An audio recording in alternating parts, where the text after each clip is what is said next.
हर हर महादेव। सभी पुराणों में शिव को त्याग, तपस्या, वात्सल्य और करुणा की मूर्ति के रूप में दिखाया गया है।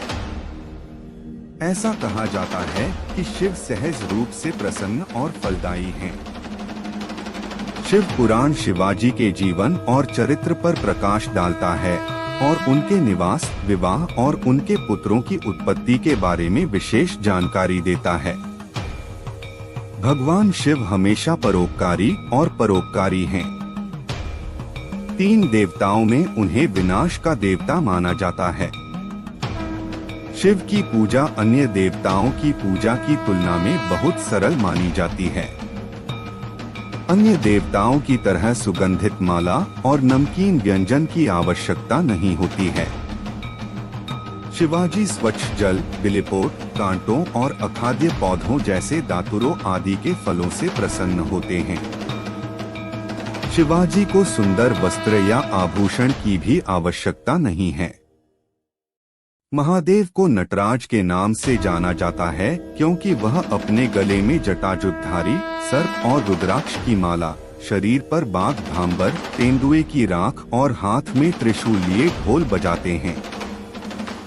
उनकी वेशभूषा जीवन और मृत्यु का संदेश देती है। गंगा और चंद्रमा शीश पर जीवन और कला के प्रतीक हैं। शरीर पर चीते की राख मृत्यु का प्रतीक है। यह जीवन गंगा के प्रवाह की तरह दौड़ता है और अंत में मृत्यु के सागर में डूब जाता है। महादेव को नीलकंठ इसलिए कहा जाता है क्योंकि समुद्र मंथन के समय जब विष निकला तो किसी दैत्य ने उसे स्वीकार नहीं किया। जब कोई इसे लेने को तैयार नहीं हुआ तो शिवाजी ने अपने कंठ में विष ले लिया। इससे उनका गला नीला पड़ गया। तभी से भोलानाथ को नीलकंठ कहा जाने लगा। ऐसे परोपकारी और अप्राप्य शिवाजी के चरित्र का वर्णन करने के लिए शिव महापुराण बनाया गया था। यह पुराण एक भक्ति ग्रंथ है जिसमें कलयुग के पाप कर्मों से पीड़ित व्यक्ति को मुक्ति के लिए शिव की भक्ति का मार्ग बताया गया है। मनुष्य को चाहिए कि वह बिना किसी झिझक के अपने सभी कर्म शिवाजी को समर्पित कर दें। वेदों और उपनिषदों में ओम के जाप को मोक्ष का आधार बताया गया है। इसके अलावा गायत्री मंत्र के जाप को शांति और मोक्ष भी कहा गया है। शिव महापुराण में 8 संहिताओं का उल्लेख है। शिव पुराण के महात्म्य का उल्लेख सबसे पहले पुराण में मिलता है।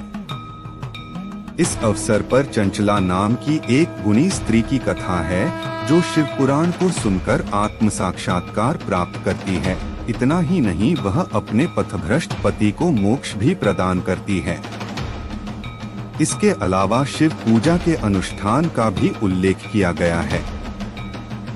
शिव कथा सुनने वाले को व्रत आदि न करने के लिए कहा जाता है क्योंकि कहानी में भूखे को मन नहीं लगता। बीन्स, बैंगन, मूली, लहसुन, प्याज, गाजर आदि का सेवन